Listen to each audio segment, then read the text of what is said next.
Les habla el pastor Carlos Bolaños.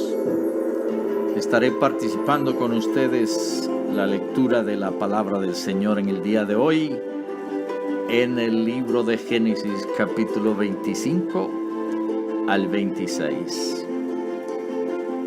Abraham volvió a casarse, esta vez con una mujer llamada Cetura. Los hijos que tuvo con ella fueron Zinram, Joksán, Medán, Madián, Isbac y Suach. Joksán fue el padre de Sabá y Dedán. Los descendientes de Dedán fueron los Asureos, los Letuseos y los Leomeos.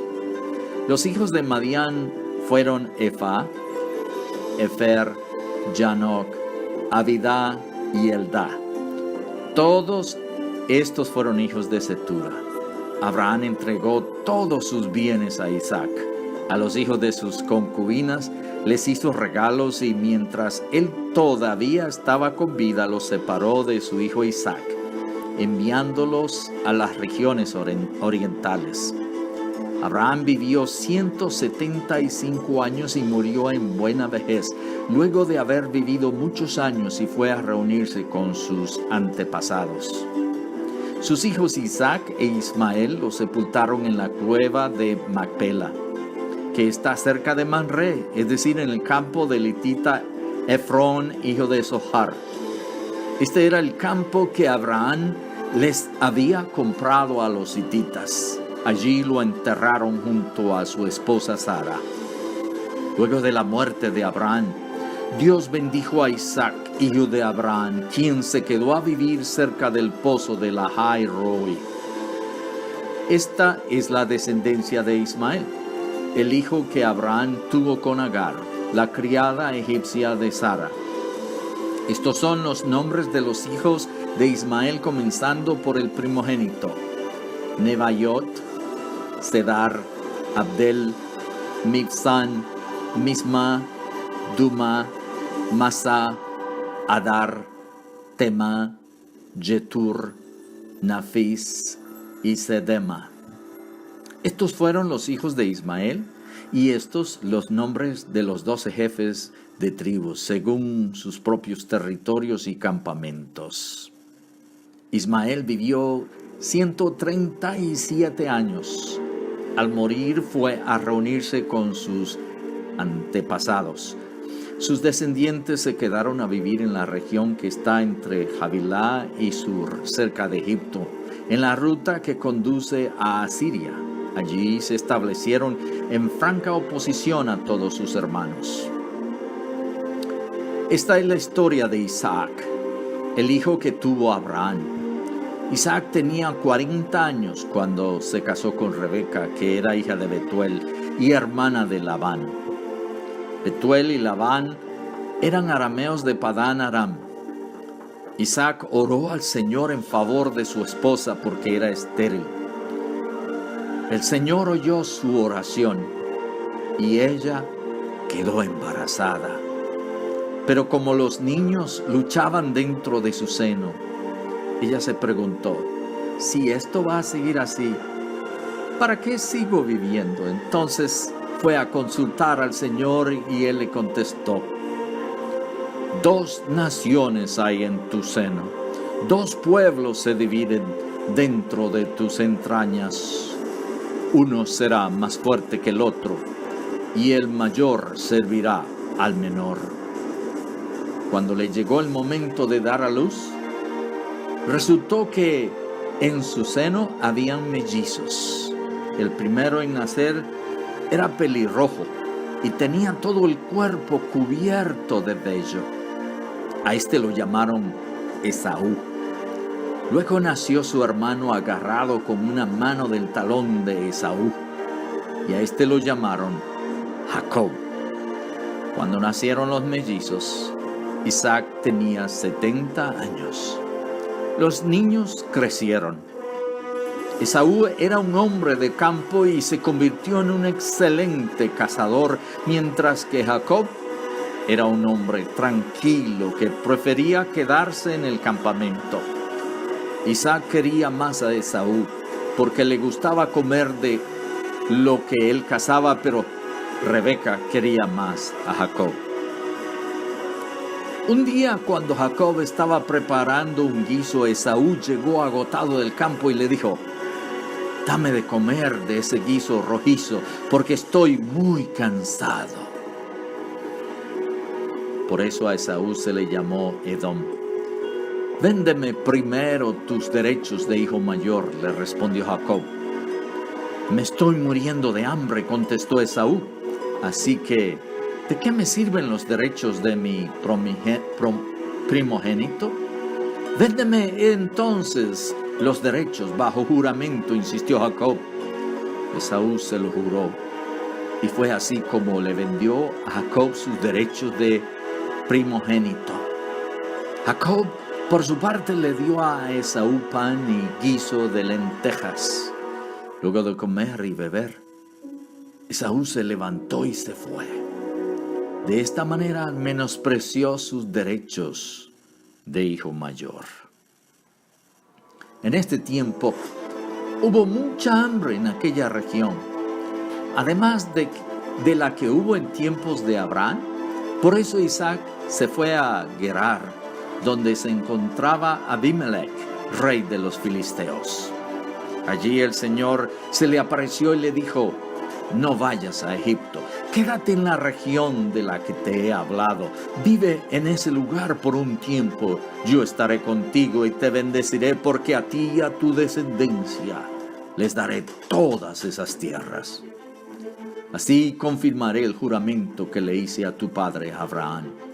Multiplicaré a tus descendientes como las estrellas del cielo, y les daré todas esas tierras. Por medio de tu descendencia, todas las naciones de la tierra serán bendecidas. Porque Abraham me obedeció y cumplió mis preceptos y mis mandamientos, mis normas y mis enseñanzas. Isaac se quedó en Gerar. Y cuando la gente del lugar le preguntaba a Isaac acerca de su esposa, él respondía que ella era su hermana. Tan bella era Rebeca que Isaac tenía miedo de decir que era su esposa, pues pensaba que por causa de ella podrían matarlo. Algún tiempo después, mientras Abimelech, el rey de los filisteos, miraba por una ventana, vio a Isaac acariciando a su esposa Rebeca.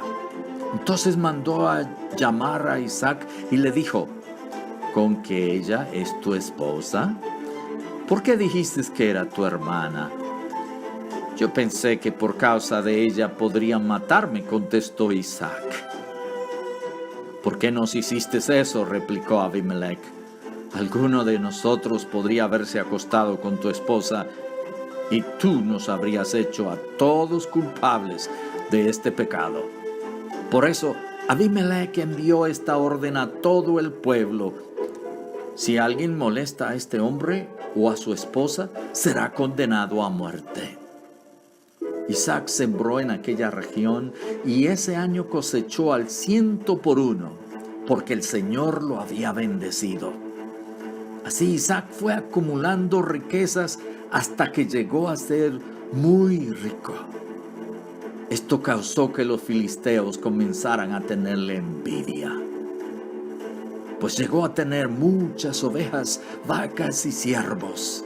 Ahora bien, los filisteos habían cegado todos los pozos de agua que los siervos del padre de Isaac habían cavado. Así que Abimelech le dijo a Isaac: aléjate de nosotros, pues ya eres más poderoso que nosotros. Isaac se fue de allí y acampó en el valle de Gerar, donde se quedó a vivir.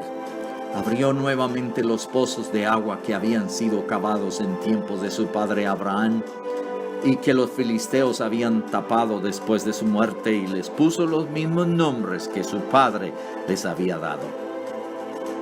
Cierta vez, cuando los siervos de Isaac estaban cavando en el valle, encontraron un manantial, pero los pastores de Gerar discutieron acaloradamente con los pastores de Isaac, alegando que el agua era de ellos.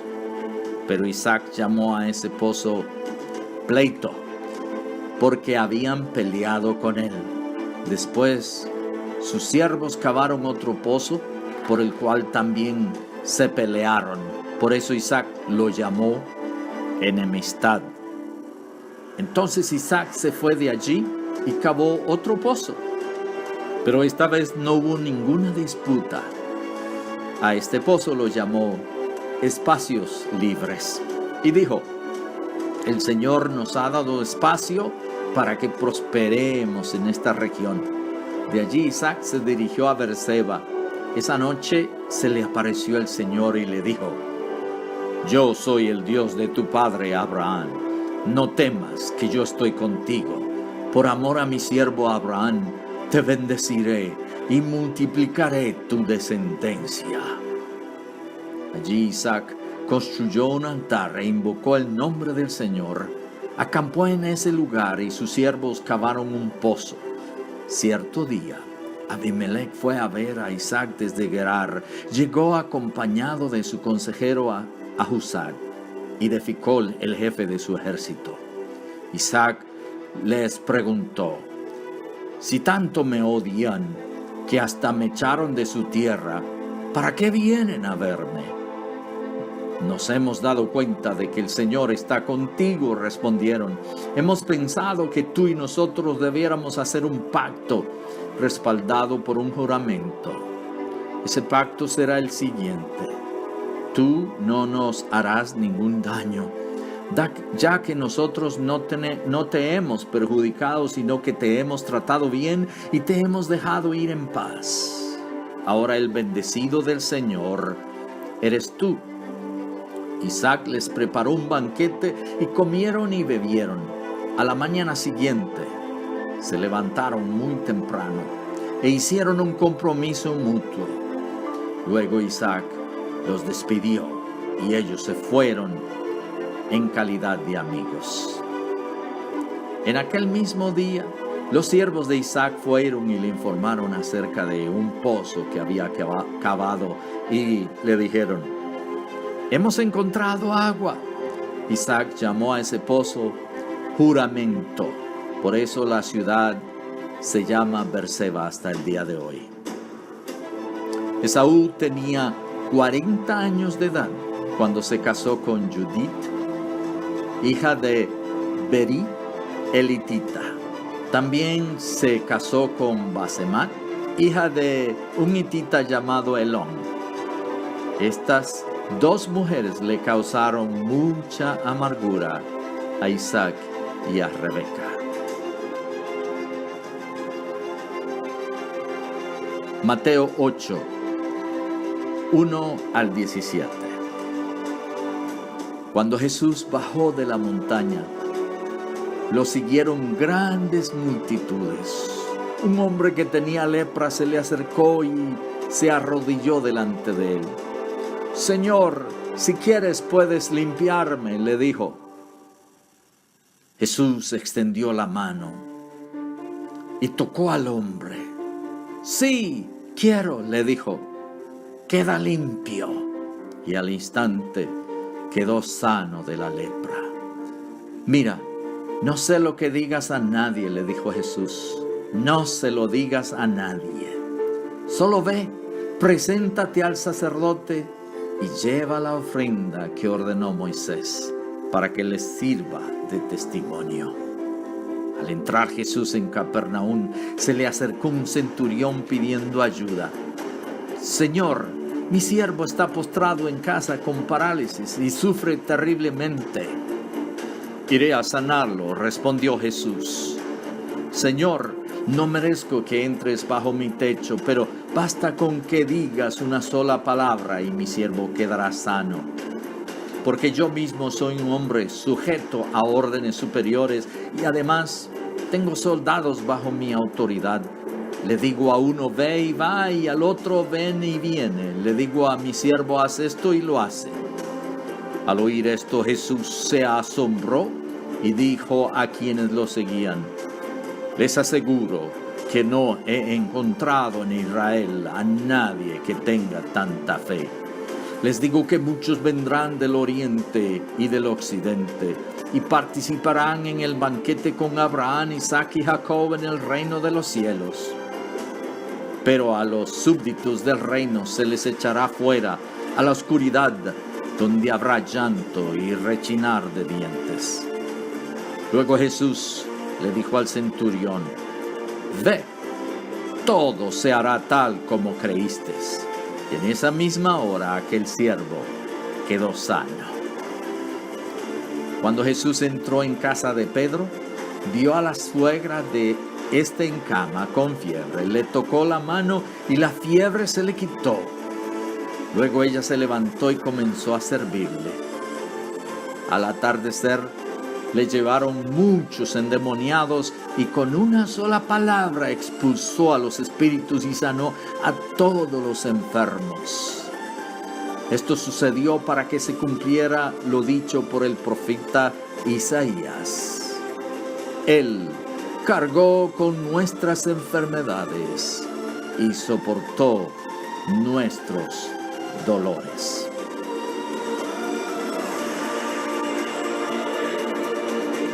Dios les bendiga grandemente. El pastor Carlos les ha traído la lectura de la palabra del Señor de este día. Les espero para mañana. Que Dios les bendiga grandemente.